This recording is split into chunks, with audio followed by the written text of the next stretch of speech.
Buenos días, chicos. Les acerco esta videoclase correspondiente a la clase 11 de lengua dentro de los temas de literatura.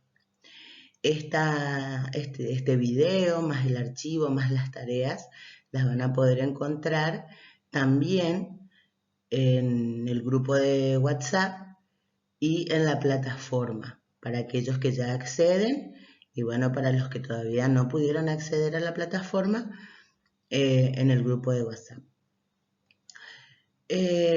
Vamos a hacer un pequeño repaso acerca de literatura, géneros narrativos, para llegar al tema específico de esta clase que tiene que ver con los cuentos.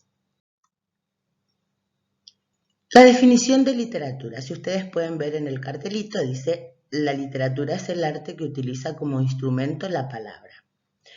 Por extensión se refiere también al conjunto de producciones creadas de una nación dentro de una época o de un género. Dentro del arte se encuentran expresiones que elevan al hombre en la búsqueda del bien, la verdad y la belleza, es decir, que buscan la expresión estética del mundo.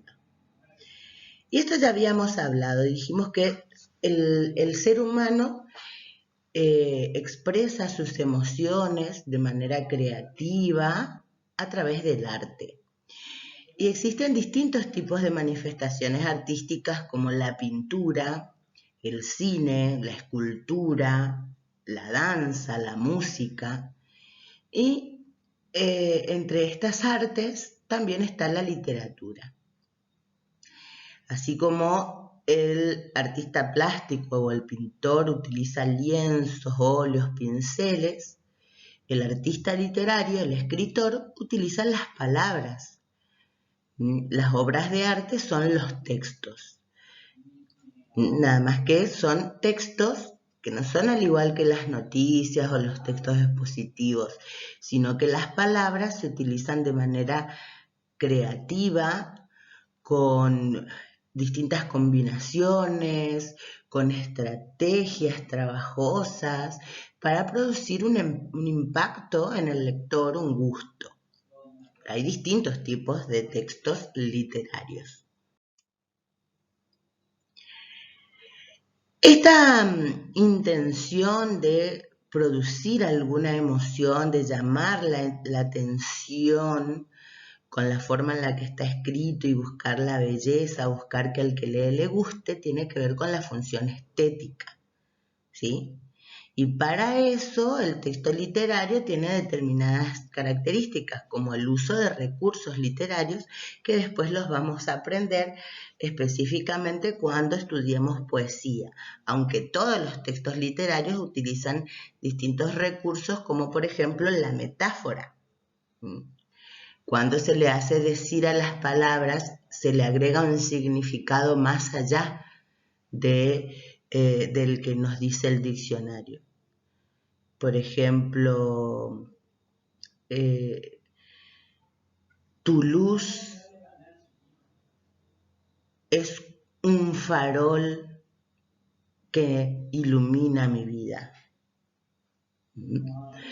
Esas palabras tienen un sentido más allá de lo que nos dice el diccionario. Así se utiliza el lenguaje en la literatura, de manera figurada, de manera creativa y original. También la literatura posee una musicalidad, un ritmo, sobre todo en las poesías. Y se produce la creación de un mundo de ficción. Nunca la literatura nos cuenta la verdad, ni verdad ni mentira. Se parece a la verdad, puede ser verosímil, pueden ser historias surgidas de hechos reales, pero siempre con la recreación, la imaginación del talento creador del escritor.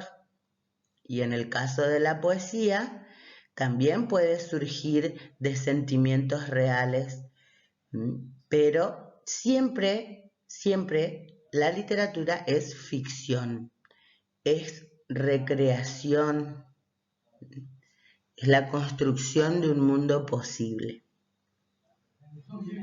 A veces parecido al real y a veces más fantástico. Los textos literarios se agrupan en distintos géneros, dijimos. Hoy existen una variedad impresionante, pero tradicionalmente se clasificaban en el género lírico, el género narrativo y el género teatral. El género lírico o poético, que se escribe en verso, y son las poesías, los sonetos, las canciones. Y dentro del género narrativo, generalmente o normalmente en prosa, quiere decir que se ocupa todo el renglón, y donde hay un narrador que nos cuenta una historia con determinados personajes que suceden en un tiempo y en un lugar. Dentro del género narrativo encontramos también distintos tipos de textos. Bueno, y el género dramático o género teatral o el teatro tiene la finalidad de ser representado en un escenario, por eso se escribe en forma de diálogos, y también aparecen otras especificaciones para ayudar al director de una obra a poder representarla. Vamos a detenernos por ahora en el género narrativo que vamos a trabajar durante estas clases y que ustedes ya estuvieron trabajando. En la clase 10 estuvieron trabajando con la distinción del género narrativo en géneros mayores y géneros menores. Los géneros menores agrupan los subgéneros como cuento, fábula, leyenda y mito. Y los géneros mayores, la novela. Ya estudiamos distintas características de estos distintos textos literarios narrativos. Y les puedo decir que según el manual que consulten, según el sitio de internet, según las fuentes, hay distintos tipos de clasificaciones, cada una con su descripción, etc. Así que no es que hay una sola manera de clasificar los textos. Los autores van teniendo distintas opiniones y le van poniendo nombres diferentes a los grupos de textos. Estos son los subgéneros narrativos que vamos a trabajar este año. Nosotros ya estudiamos, y ustedes ya lo vieron en los materiales de la clase 10.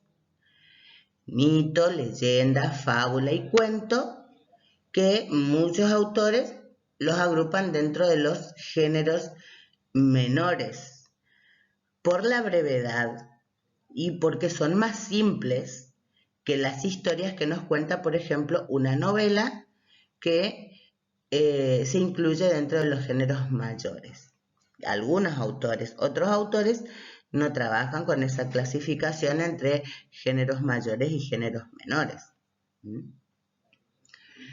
Bueno, el mito ofrece explicaciones sobre el origen del mundo, la humanidad, una especie animal o vegetal, un oficio, ¿sí? Acá, por ejemplo, las distintas culturas prehistóricas, por ejemplo, las civilizaciones antiguas tenían sus propias creencias, sus propios mitos acerca del origen del mundo o el origen de la humanidad, y el mito estaba muy arraigado con la religión. Por ejemplo, en la cultura griega, que sostenían que el mundo fue creado por sí mismo, por una fuerza llamada Eros, que es el dios del amor, ¿sí? O por ejemplo, la civilización maya, que creía que el ser humano fue creado del maíz. Y algunos clasifican también nuestro Génesis como mito, pero nosotros sabemos que ustedes van a encontrar eso en muchos libros, cuando se pongan a investigar acerca de los mitos. Pero nosotros sabemos que para nosotros las Sagradas Escrituras no son un mito, sino que son verdades sagradas. Las leyendas tienen mucha relación, no con la religión, pero sí con la superstición de un lugar. Por ejemplo, explican el origen de algún determinado animal, o de un río, de una montaña, y tienen muchos elementos sobrenaturales y muchos condimentos del folclore de una región o de las tradiciones de una región. Las fábulas tienen la particularidad de tener protagonistas como animales personificados que hablan, etc. Y la intención es muy educativa o didáctica porque pretende dejarnos una enseñanza que se llama moraleja, ¿sí? Que a veces está escrita allí o a veces hay que deducirla después de la lectura. Los cuentos son relatos cortos que tienen... hay de distintos tipos también. Los cuentos surgieron de la tradición oral también, que eran historias que servían para entretener a los niños en otras épocas y fueron transmitiéndose de generación en generación, y así surgieron los cuentos tradicionales o populares. Pero se van a encontrar con los cuentos más modernos o cuentos más actuales, que hay de todo tipo según las intenciones estéticas, de producir humor o producir terror o romance, misterio. Y las novelas tienen también estas intenciones de un entretenimiento enriquecedor, pero son muy extensas, bueno, algunas menos extensas que otras, son más extensas y más complejas en la historia, porque pueden tener varios episodios, varios conflictos, narrar muchos personajes, a veces hay una organización en distintos capítulos, distintas partes, etc.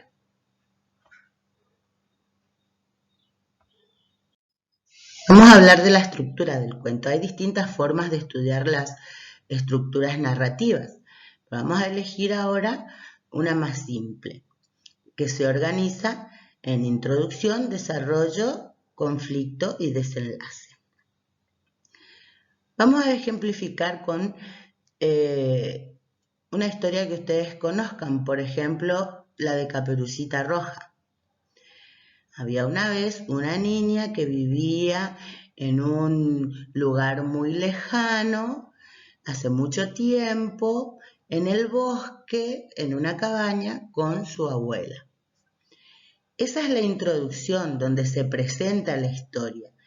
Se presentan los personajes y el contexto. En este caso no nos dice un lugar específico y un tiempo específico, pero nos dice hace mucho tiempo, en un bosque, en una cabaña, vivía una niña llamada Caperucita con su abuela. ¿Sí?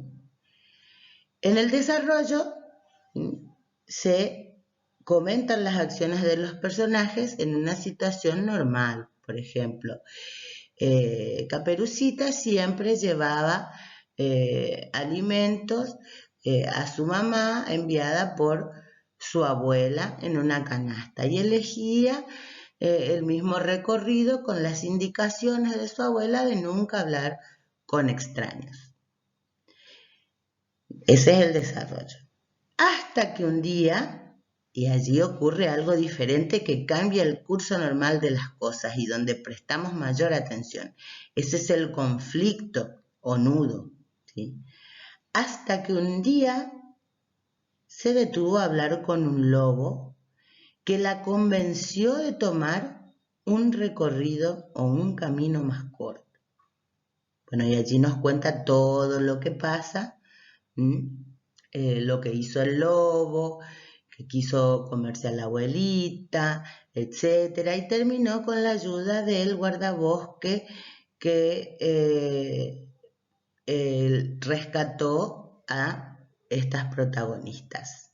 Allí se plantea el desenlace al conflicto, la resolución a lo planteado en el nudo, y en algunos cuentos este final puede quedar abierto o a veces no terminar bien. A veces ese desenlace o ese final puede concluir de manera no muy feliz.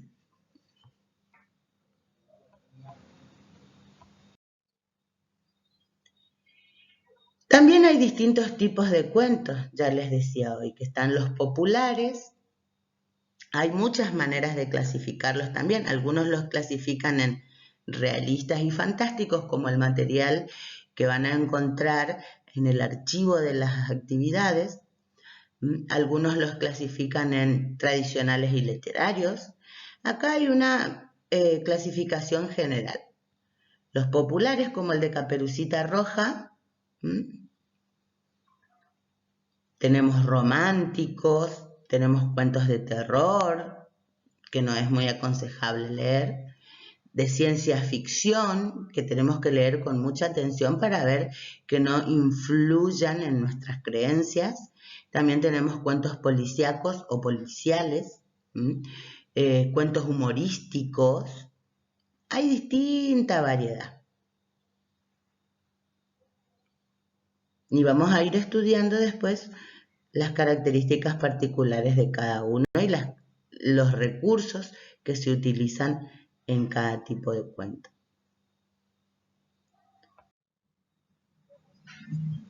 Bueno, muy bien, chicos, no duden en consultar.